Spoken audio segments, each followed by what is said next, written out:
Hola, buenos días chicos. Estoy aquí para explicarles todo lo que van a tener que saber para poder hacer el trabajo práctico que va a ser evaluativo. Recuerden que el trabajo práctico se entrega el día jueves 14, ¿sí?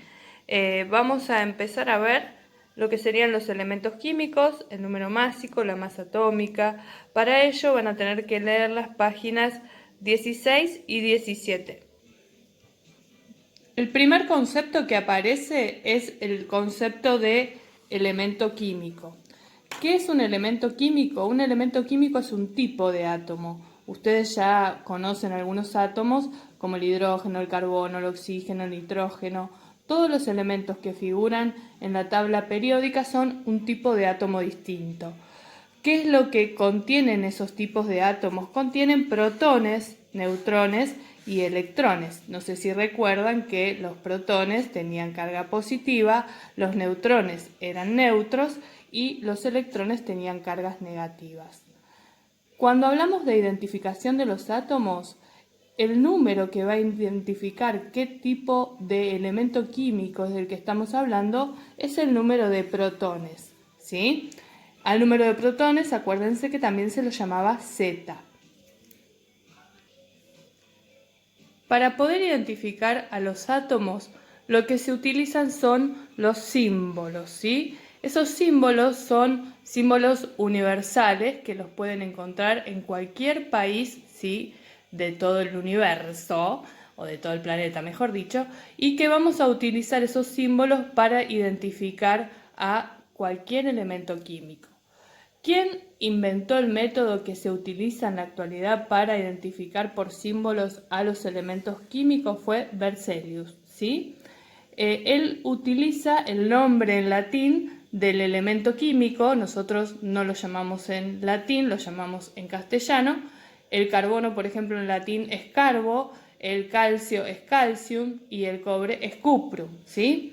Para poder realizar el símbolo del elemento, lo que se toma es la primera letra. El conflicto llega cuando hay varios elementos químicos que están nombrados con la misma letra inicial. Entonces, ¿qué hizo? Utilizamos para ello la primera letra, ¿sí? Y acompañamos con la segunda letra, pero esa va a ir en minúscula, ¿sí? Primera letra en mayúscula, segunda letra en minúscula. Nos sugiere el modelo atómico de Bohr, los electrones y los protones y los neutrones tienen una distribución en el átomo. Lo que vamos a ver es que los protones y los neutrones generalmente se encuentran en el núcleo del átomo y los electrones se encuentran girando alrededor de él. Este sería el caso del elemento litio, que tiene número 3 de número atómico y número 7 de número másico. Estos números los vamos a encontrar en la tabla periódica. El elemento químico en estado neutro tiene el mismo número de electrones que el Z, ¿sí? Es decir, que este número que está aquí. Hasta ahora iba todo bárbaro. El problema surge cuando algunos científicos empiezan a encontrar que había elementos químicos que tenían su Z obviamente idéntico, pero que había una variación en su número másico, ¿sí?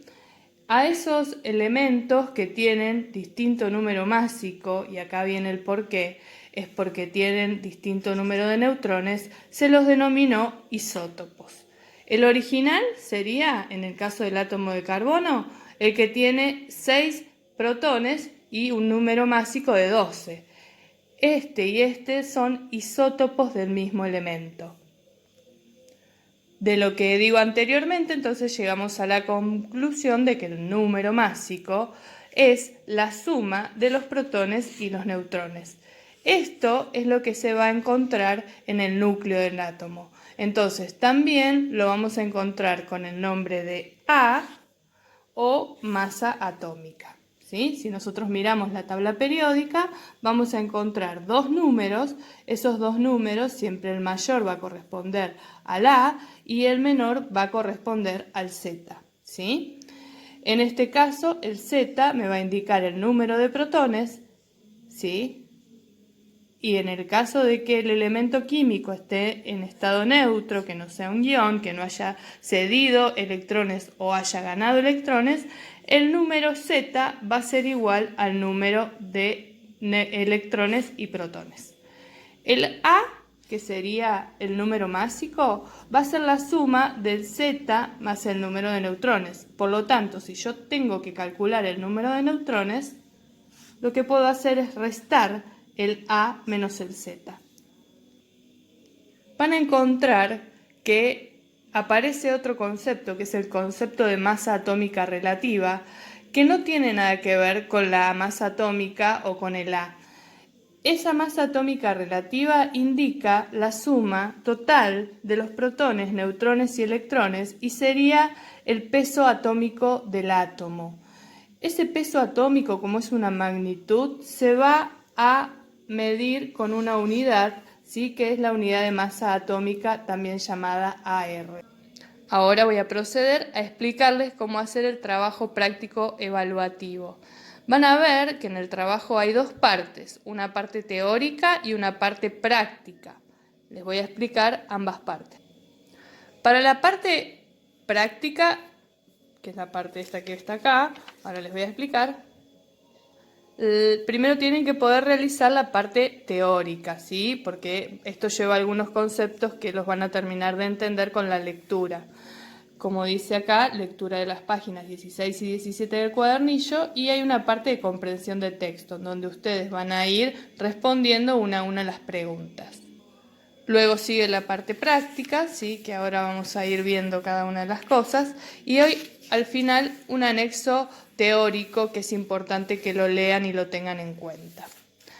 Vamos a ir con la parte práctica. La primera parte práctica dice: observa el cuadro y responde. Hay un cuadro, ¿sí? Donde les explica 4 tipos de átomos distintos, les da el número de protones, neutrones y electrones, y ustedes tienen que, a partir de la interpretación de este cuadro, responder estas preguntas. Después tenemos el cuadro número 8, que es un cuadro muy similar a los que estuvimos trabajando el año pasado. Tenemos, por ejemplo, les da el primer caso resuelto como para que ustedes se den una idea.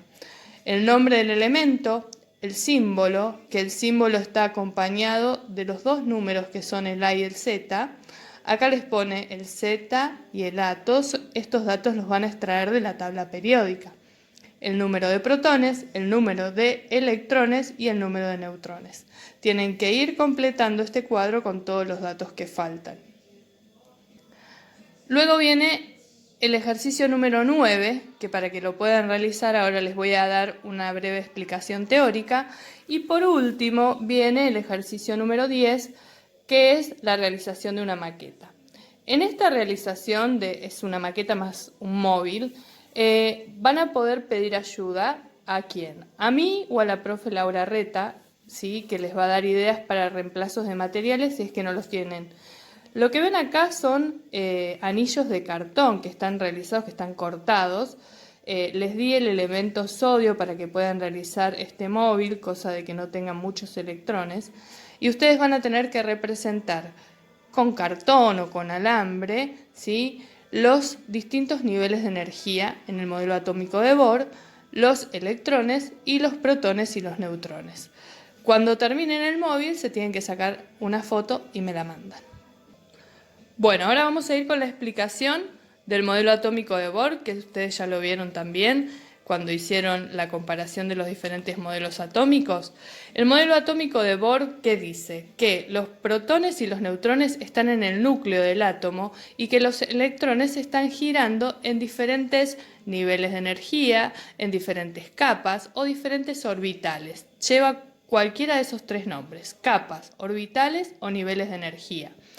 Los niveles de energía Bohr los nombra con estas letras: K, L, M, N, O, P y Q. Y como pueden ver, los niveles de energía en los cuales se pueden distribuir a los electrones alrededor del núcleo son 7. Entonces, empezamos del nivel interior, digamos, del que está al lado del núcleo, más cerca del núcleo, es el nivel K. En el nivel K van a entrar hasta 2 electrones, ¿sí? Solamente ese nivel puede alojar 2 electrones. El nivel L puede alojar 8 electrones, el M18, el N32, el O32, el P18 y el Q8. Como les dije antes, ¿sí? Tenemos el núcleo y los diferentes niveles de energía, K, L, M, N, O, P y Q, que pueden llamarse capas, niveles de energía u orbitales, y abajo acá les puse el número de electrones que entra como máximo en cada nivel de energía, electrones en cada nivel de energía, ¿sí? Ahora lo vamos a ver con un ejemplo. Vamos a tomar como referencia el átomo de sodio, que tiene un Z número 11 y una A de número 23, y vamos a hacer la cuenta de cuántos protones, electrones y neutrones tiene este elemento químico. Según el Z, tengo 11 protones. Según el número de protones, como es un átomo neutro, voy a tener el mismo. Tengo 11 electrones, que son los que yo ahora voy a distribuir. Y por último, tengo un número de neutrones que saco de restar este número, que es 23 menos 11. ¿Sí? Eso me da el número de neutrones. Lo que vamos a tratar es de distribuir, ¿sí?, estos electrones. ¿Cómo? En los diferentes niveles de energía. Ustedes van a ver en el práctico que tienen ya dibujados los niveles de energía. Entonces, lo que vamos a hacer es distribuir. ¿Cuántos electrones tengo que distribuir? 11, ¿sí? ¿Cómo los voy a distribuir? Los voy a distribuir de acuerdo a la cantidad máxima que entra en cada nivel de energía, empezando desde el centro hacia afuera. En el primer nivel yo sé que entran hasta 2 electrones, entonces coloco mis 2 electrones. En el segundo nivel sé que entran hasta 8 electrones, entonces voy a colocar los 8 electrones que entran. Cada vez que se llena un nivel, el electrón que se tiene que distribuir pasa al siguiente nivel. Entonces ahí, en este último nivel, voy a tener solamente un electrón. Si yo cuento, tengo 2 más 8 más 1, tengo 11 electrones, que son los 11 electrones que yo tenía que distribuir. En el práctico surgen preguntas como por ejemplo, cada uno no va a hacer esa pregunta respondida con el elemento químico correspondiente, pero digo, en general surgen preguntas de si la capa está llena, si la capa interior está llena o no. Fíjense, en este caso la capa interior, que es la capa interna, estaría llena. ¿Por qué? Porque si hasta ahí entran 2 electrones y tengo 2 electrones, entonces quiere decir que está llena.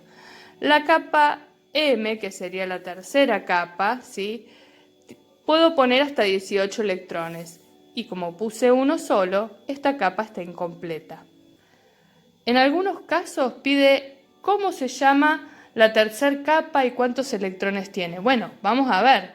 Acá es la primera, la segunda, la tercera capa, la cuarta capa, la quinta, la sexta y la séptima, ¿sí? Capas, niveles de energía o orbitales. Recuerden que estamos hablando de lo mismo. Y así concluye esta breve explicación. Espero que les haya servido y que puedan hacer el práctico sin ningún inconveniente. Beso grande, cuídense y quédense en casa.